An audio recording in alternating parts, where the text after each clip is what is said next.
Bien, merci chère modératrice, merci à vous participants, merci à mes maîtres qui ont déjà pris la parole et qui sont dans l'assemblée, et bonjour à tous.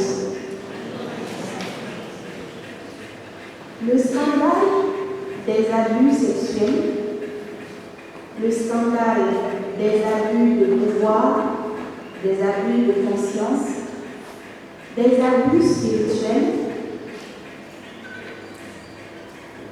sur mineurs et personnes vulnérables est véritablement un terrible fléau pour notre humanité.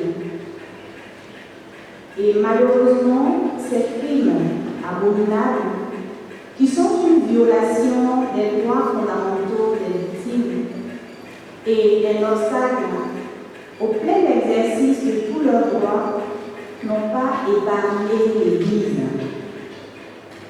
Aussi, le pape François, dans sa lettre apostolique en forme de motu proprio, Vos Estitius Mundi, du 7 mai 2019 et revue le 23 mars dernier, interpelle sur le fait que les crimes d'abus sexuels offensent notre Seigneur, causent des dommages physiques, psychologiques et spirituels aux victimes et lèsent la communauté des fidèles.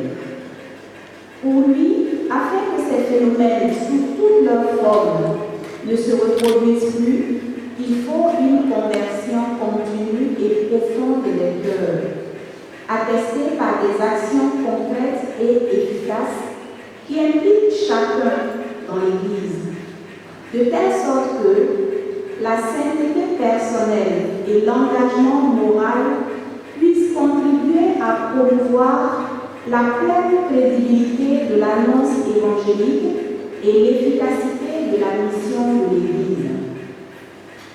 C'est donc à cette invitation que répond la création et les activités du Centre de protection des mineurs et personnes vulnérables de ICMA, l'Institut catholique missionnaire d'Abidjan. Ainsi, au titre de ma conférence Chemin aux sorties des situations de vulnérabilité, j'ai ajouté l'expérience du Centre de protection des mineurs et personnes vulnérables à ICMA.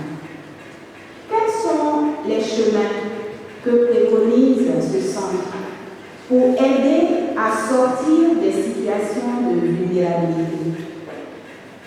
La réponse à cette question va constituer les différentes parties de notre exposé. D'abord, la sensibilisation.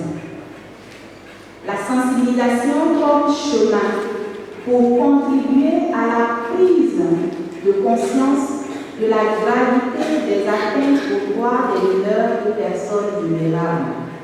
La sensibilisation pour provoquer des changements, des opinions, des attitudes et comportements préjudiciables à cette catégorie sociale. Ce sera donc mon premier point. Ensuite, la formation. La formation qui tient compte de l'approche multidimensionnelle des abus. Et enfin, l'écoute et l'accompagnement.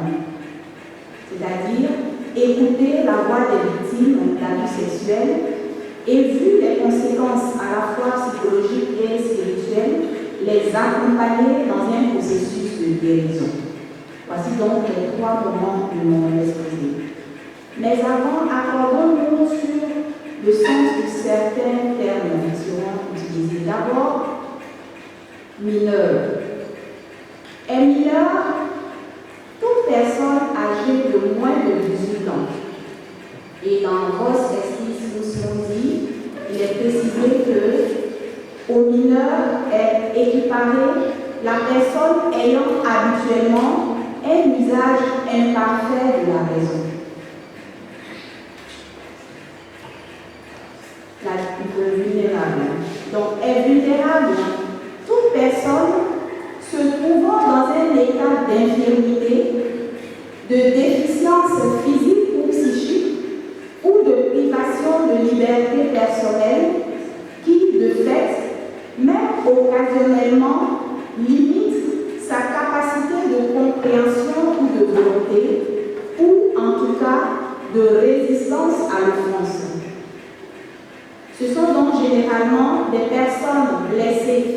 physiquement, moralement, spirituellement, mentalement, à cause des situations de guerre, de pauvreté ou d'invalidité. L'abus sexuel, quant à lui, consiste en des contacts ou d'interactions entre un mineur et un adulte, au cours desquels le mineur est utilisé pour la satisfaction sexuelle de l'abuseur ou d'une autre personne. Cet abus sur mineurs ou personnes vulnérables peut se faire avec ou sans contact. Avec ou sans contact. Et j'ai dit dans la définition que ça consiste en des contacts. Quand il va s'agir de ce lien, on ne dira jamais relation. Il n'y a pas de relation entre un mineur et une personne adulte. Il y a un contact, certainement sexuel, mais pas de relation sexuelle. Alors, la sensibilisation en vue de la prévention. Pour le Centre de protection des mineurs et personnes vulnérables, la meilleure façon de lutter efficacement contre les abus sexuels est de rappeler que cette question concerne tout le monde. Le phénomène des violences sexuelles touche toutes les sociétés, tous les milieux et toutes les sphères de la vie des individus. En effet, l'ampleur du fléau des abus sexuels sur mineurs est malheureusement un phénomène historiquement répandu dans toutes les cultures et toutes les sociétés. On en a pour preuve la conférence sur la société africaine que nous avons fait ce matin. Il est devenu seulement en des temps relativement récents un objet d'étude systématique grâce au changement de sensibilité de l'opinion publique sur un problème considéré comme tabou dans le passé. Ce qui signifie que tous connaissaient sa présence, mais que personne n'en parlait. Si les violences sexuelles, les abus restent un sujet tabou, c'est parce que nos sociétés l'imposent. Pour lever ce tabou, le Centre veut que tout le monde soit conscient qu'une forme de violence sexuelle n'est ni normale ni tolérable. Voilà pourquoi, pour mener à bien sa mission, le Centre mise sur la sensibilisation dans les paroisses, les associations chrétiennes et civiles, les communautés ecclésiales de base, les écoles, universités, familles ou au sein même du centre des visiteurs. À titre d'exemple, les activités de sensibilisation ont été organisées dans plusieurs diocèses en Côte d'Ivoire en accord avec la conférence des évêques. Ces sensibilisations comprises comme des lieux d'éducation touchent à toutes les catégories de personnes, jeunes, enfants, adultes, prêtres, laïcs, consacrés, etc. Ces activités se tiennent aussi en dehors de la Côte d'Ivoire. Je disais à la pause tout à l'heure, le mois dernier, par exemple, nous étions à l'Université catholique du Congo, à Kinshasa, pour une sensibilisation de tous les acteurs éducatifs, le recteur, les professeurs, le personnel administratif, les étudiants. Et je voudrais, dans cette partie, vous donner l'exemple de sensibilisation sur certains facteurs qui rendent effectivement les personnes très vulnérables face au risque des abus. Premièrement, la vulnérabilité due aux liens affectifs, financiers ou sécuritaires très forts.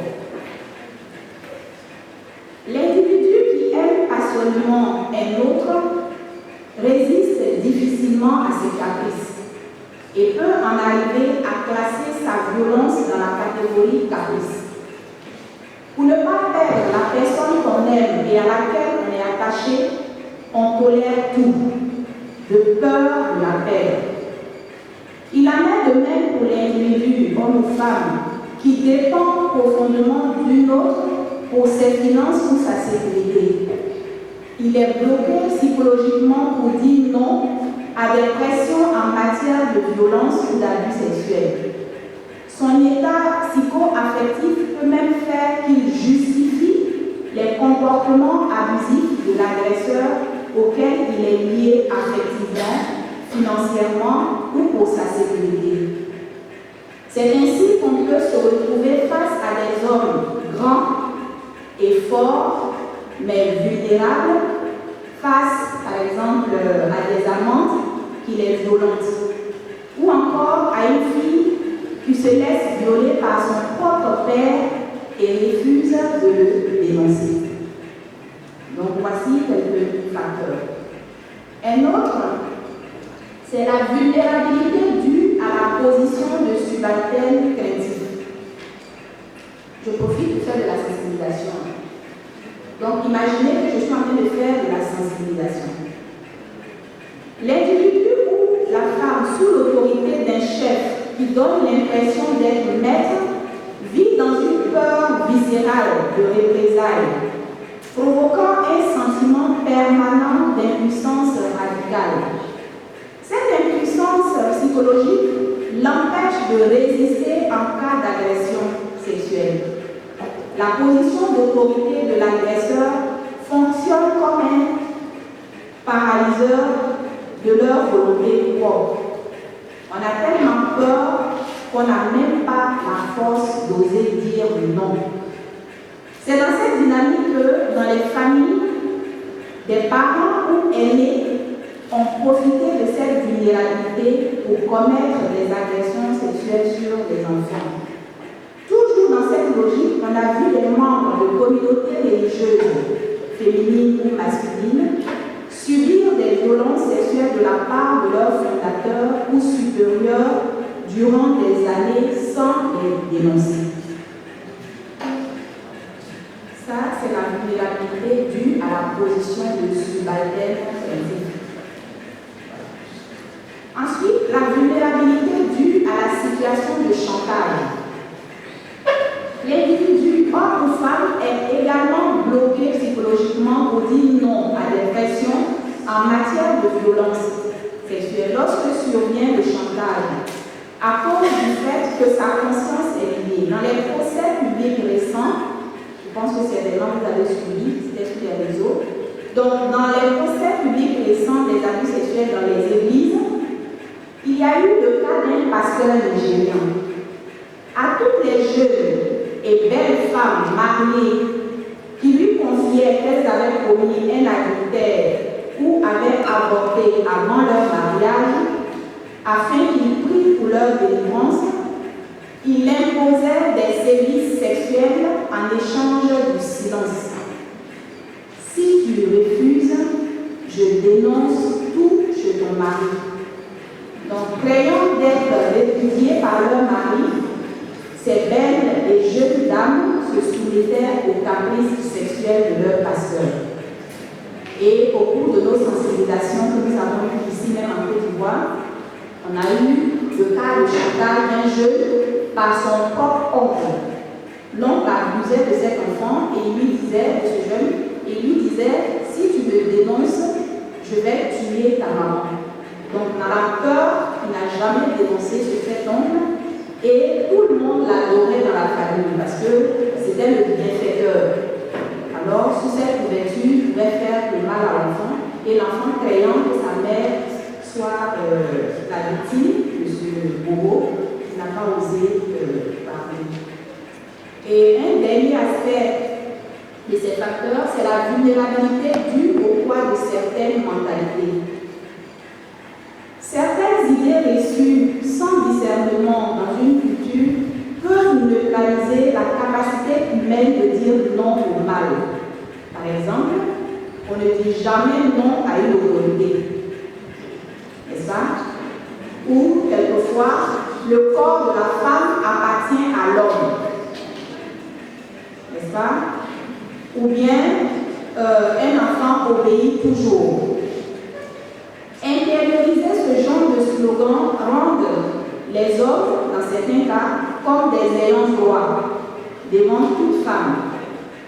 Et les femmes dans cette situation se sentent parfois obligées de ne jamais refuser les avances d'un homme ou encore les enfants ont peur d'oser même imaginer qu'on peut refuser une avance de la part d'une autorité.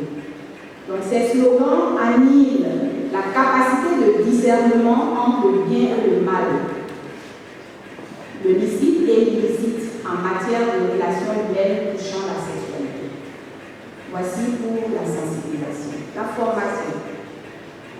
La problématique des abus étant pluridimensionnelle, la formation que donne le centre touche aux aspects à la fois culturels, c'est pour ça que j'ai apprécié tout à l'heure l'apport du premier conférencier, donc l'aspect culturel, sociologique, anthropologique, l'aspect biblique, psychologique, canonique, théologique et civil, parfois même les masses médias.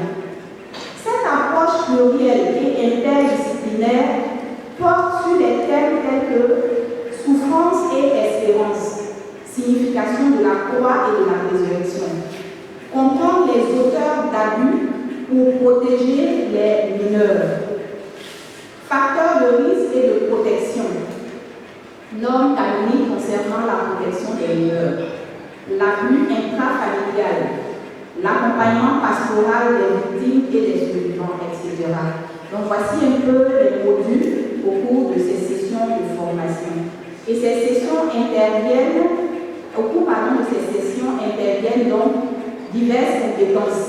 Je crois qu'à une de nos sessions, le psychologue Océlie est intervenu, il y a des fois où la sœur Euphrasie aussi intervient. Donc on a comme ça des juristes, des théologiens, des psychologues, pour à la fin donc, donner des certificats en protection des mineurs et personnes vulnérables.